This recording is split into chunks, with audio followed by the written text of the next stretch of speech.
Hello everyone, welcome to వేద దుతి vlogs. Hello everyone, ఎలా ఉన్నారు అందరూ? ఈరోజు మనం వీడియోలో జ్యూసీ రవ్వ లడ్డూలు ఎలా తయారు చేసుకోవాలనేది నేను చూపిస్తానండి. యాక్చువల్లీ రవ్వ లడ్డూలు చాలామంది చాలా ప్రొసీజర్స్లో చేస్తారు, బట్ అవి మనకి 2 days ఉండడం, అలాగే కొంచెం గట్టిగా అయిపోవడం అలా ఉంటుంది. బట్ నేను చెప్పే ప్రాసెస్లో తయారు చేస్తే రవ్వ లడ్డు ఎప్పుడున్నా అంటే ఒక 2 weeks వరకు నిల్వ ఉంటుంది, అదే జ్యూసీగా ఉంటుందన్నమాట. సో ప్రాసెస్లోకి వెళ్ళిపోదాం. క్వాంటిటీ అది ఎలా ఉంది అనేది నేను చూపిస్తానండి. దానికి తగ్గట్టు మీరు తక్కువగానే ఎక్కువగానే తీసుకోండి. ఇక్కడ నేను 1.5 cup రవ్వ తీసుకున్నాను. నార్మల్ సూజీ అంటాం కదండి, ఆ రవ్వ. దీంట్లో నేను ఒక 3 చెక్కలు కొబ్బరి తురుము వేసుకుంటున్నానండి. ఇది పచ్చి కొబ్బరి తురుమే. పచ్చి కొబ్బరి తురుము వేసుకోవడం వల్ల ఏంటంటే దాంట్లో ఉండే మిల్క్ వల్ల ఈ రవ్వ కొంచెం స్మూతీగా తయారవుతుంది. చూసారా, ఇలా మొత్తం కలుపుకొని దీన్ని ఒక 2 hours అనమాట రెస్ట్ ఉంచాలి. అంటే ఈ 2 hours ఏమవుతుందంటే ఆ మిల్క్ కొబ్బరి పాలతో అది మొత్తం నానుతూ ఉంటుందన్నమాట. ఇప్పుడండి 2 hours తర్వాత నేను మూత చూపిస్తున్నాను చూడండి. ఇదండి 2 hours తర్వాత మళ్ళీ ఒకసారి కలుపుకొని నెయ్యి నేను 1.5 cup అంటే నాకు 1 kg అనమాట. 1 kgకి మనకి దీంట్లో 1 cup నెయ్యి పడుతుందండి. నేను ఎక్కువ క్వాంటిటీలో తీసుకున్నాను కాబట్టి 2 times రవ్వను రోస్ట్ చేస్తాననేసి ఇలా కొంచెం నెయ్యి తీసుకొని డ్రై ఫ్రూట్స్ బాదం ఫస్ట్, మనకు బాదం హాట్గా ఉంటుంది కదండి, బాదం ఫస్ట్ వేసుకొని పీసెస్గా కట్ చేసుకొని వేయించుకోవాలి. ఆ తర్వాత జీడిపప్పు కిస్మిస్ వేసుకొని బాగా ఫ్రై చేసుకోవాలి. ఇవి ఫ్రై చేసుకున్నవన్నీ పక్కకు తీసుకోవాలి. ఇప్పుడు ఆ వేడి నెయ్యిలో రవ్వ హాఫ్ క్వాంటిటీని రవ్వని వేసుకొని బాగా రోస్ట్ చేసుకోవాలి. మనకి మెయిన్ టేస్ట్ అనేది ఫస్ట్ టిప్ ఇక్కడేనండి. రవ్వని ఎంత మంచిగా రోస్ట్ చేసుకుంటే అంత బాగుంటుందన్నమాట, స్మెల్ కానీ టేస్ట్ కానీ. సో రవ్వని హాఫ్ వేసుకున్నాను, ఎందుకంటే నేను 1 kg చేసుకున్నాను కదా, ఈ కడాయి మొత్తం పట్టదు. అందుకు ముందుగా రవ్వని వేసుకొని హాఫ్ బాగా సిమ్లోనే స్లోగా కలుపుతూ మొత్తం ఆ నెయ్యి మొత్తం రవ్వకు పట్టేలాగా ఫ్రై చేసుకోవాలి.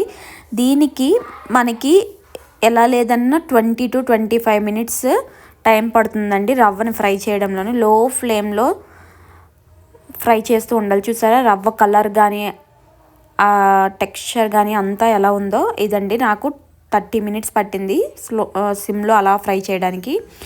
ఇది నేను 2 కూడా ఫ్రై చేస్తానండి. మొత్తం రవ్వని ఫ్రై చేసుకున్నాను. ఇప్పుడు మొత్తం రవ్వని కలిపేస్తున్నాను. రవ్వ మొత్తాన్ని ఈ పెద్ద బౌల్లో వేసుకొని ఒక 5 minutes అలా చల్లవ చేసుకోవాలి. ఎందుకంటే చల్లార్చుకున్న తర్వాత మనం ఇందులో షుగర్ యాడ్ చేస్తాము. రవ్వ మొత్తాన్ని నేను చెప్పాను కదండి, ఫస్ట్ టిప్ ఇక్కడే అనమాట. రవ్వని ఎంతగా ఫ్రై చేస్తే అంత టేస్టీగా ఉంటుంది. సో రవ్వని మంచిగా ఫ్రై చేసుకోవాలి. దీనికి చాలా టైం పడుతుంది. ఓపిక్గా ఫ్రై చేసుకుంటే మనకి లడ్డూలు చాలా బాగా వస్తాయండి. మనకి ఎక్కువ డేస్ నిల్వ ఉండాలి అంటే మాత్రం ఇదే ప్రొసీజర్ చేసుకోవాలండి, ఎందుకంటే స్మూత్గా జ్యూసీగా ఉంటాయి అన్నమాట. సో ఇప్పుడు మనం వీటిలో ఏంటంటే మనం ఫ్రై చేసుకున్న డ్రై ఫ్రూట్స్ మొత్తాన్ని వేసి కలిపేయాలి. మనకి ఈ బౌల్లో చిన్న కొద్ది నెయ్యి ఉంటుంది కదా, ఆ నెయ్యిని కూడా రవ్వ వేసి కలిపేయాలన్నమాట. ఇప్పుడు మనం తీసుకున్న దానికి 1.5 cup మనం రవ్వ తీసుకున్నాం కాబట్టి 1 cup షుగర్ తీసుకున్నామండి. సో షుగర్ సిరప్, ఈ వాటర్ అనేది ఎక్కువ వేసేకండి. 1 cupలో 1/2 cup వాటర్ వేసుకోవాలి. ఇక్కడ ఏంటంటే షుగర్ అనేది ఎలా రావాలంటే తీగ పాకం రావాలి. చూపిస్తున్నాను చూడండి, ఇలా తీగలాగా రావాలన్నమాట. ఇది సెకండ్ టిప్. ఫస్ట్ రవ్వని బాగా ఫ్రై చేసుకోవాలి, అలాగే ఇక్కడ తీగ పాకం రావాలన్నమాట. ఈ 2 tips మనం ఫాలో అయితే రవ్వ లడ్డూలు చాలా బాగుంటాయండి. ఇప్పుడు మనకు తీగ పాకం వచ్చింది కదా, స్టవ్ ఆఫ్ చేసేసి మనం ఫ్రై చేసుకున్న రవ్వలో మొత్తం పాకాన్ని మొత్తం వేసేయాలండి. పాకం మొత్తం వేసేసాక ఈ రవ్వను మొత్తం ఒకసారి కలుపుకొని మిక్స్ చేసుకొని గోరువెచ్చగా అయ్యేంత వరకు ఉంచుకోవాలి.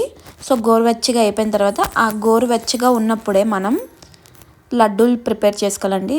మొత్తం నేను చూపించడానికి ఎక్కువ లెంతీగా అయిపోతుంది. సో లడ్డులు మొత్తం ఎన్ని వచ్చాయి ఏంటి అనేది నేను కౌంట్ లాస్ట్లో చూపిస్తానండి.